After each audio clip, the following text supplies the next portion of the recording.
Welcome to Lotus Lane Daily. I'm glad you're here. Today's wisdom is for anyone going through something hard. You know that feeling when you are sitting in a meeting and someone presents your idea as their own? You did the work. You stayed late on it.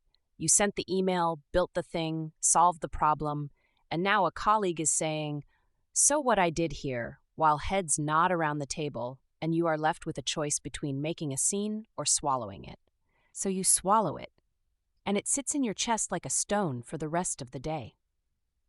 If you are reading this tonight, you are probably still turning it over, replaying the meeting, wishing you had said something, wondering if you are overreacting, and then getting angry at yourself for even wondering that. You are not overreacting.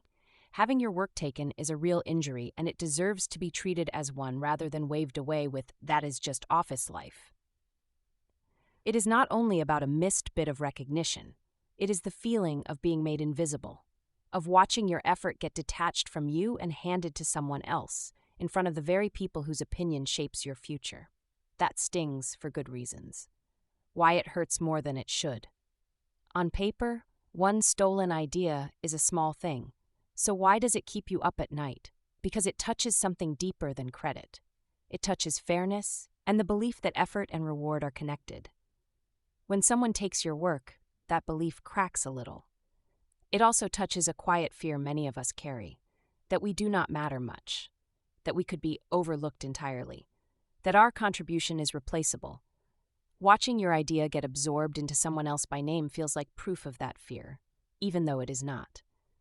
And there is the helplessness. Speaking up risks looking petty, insecure, or difficult. Staying silent means letting it stand.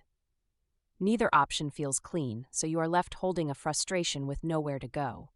That trapped feeling is the heaviest part.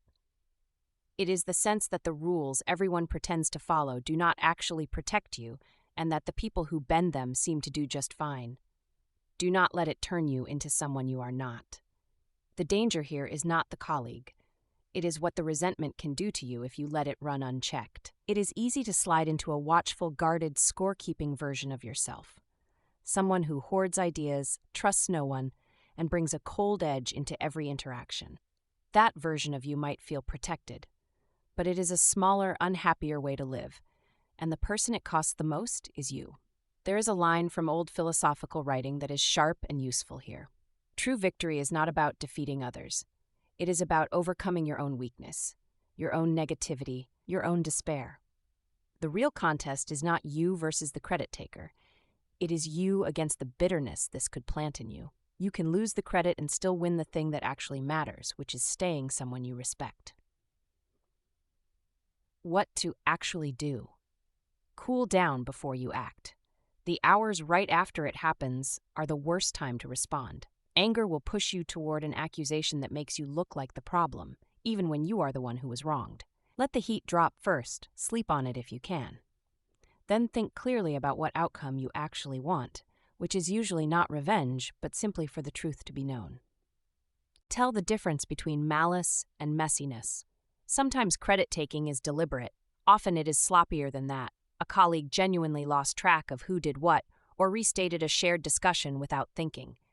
The fix is different for each. Assuming the worst when it was carelessness will damage a working relationship you still need.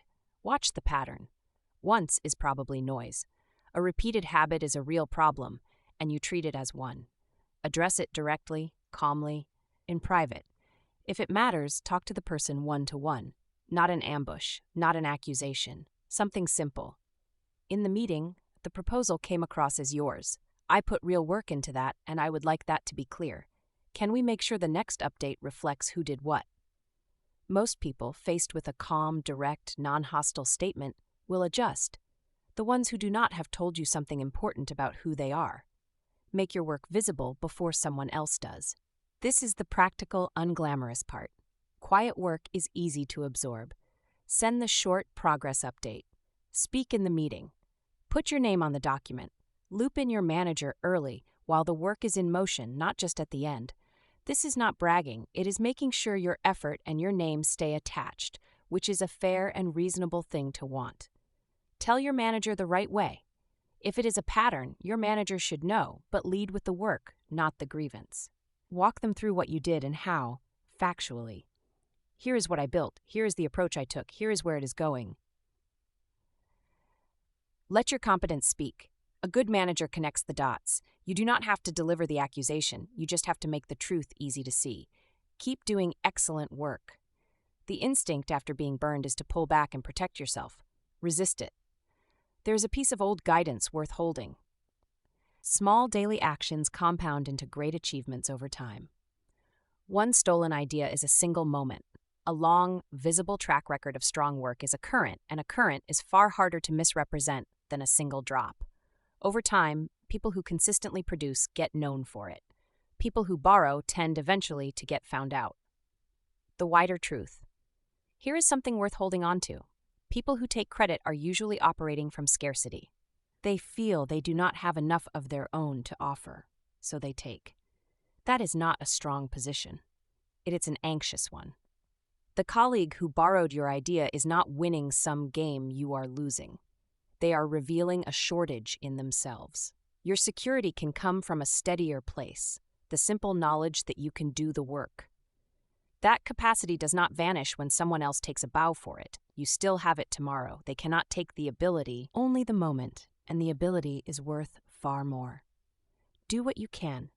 Have the calm conversation, make your work visible, keep your standard high, and then try to set the rest down. Not because it did not matter, but because carrying it only weighs down the person who was wronged, and that is you. You did good work. You know you did. That fact is yours, and it stays yours no matter whose name got said in the room. Hold on to that and be a little kind to yourself tonight. You deserved better, and you are still someone who does good work. That's the wisdom for today. If something here landed for you, share it with one person who might need to hear it too. Take it slow. I'll see you tomorrow on Lotus Lane Daily.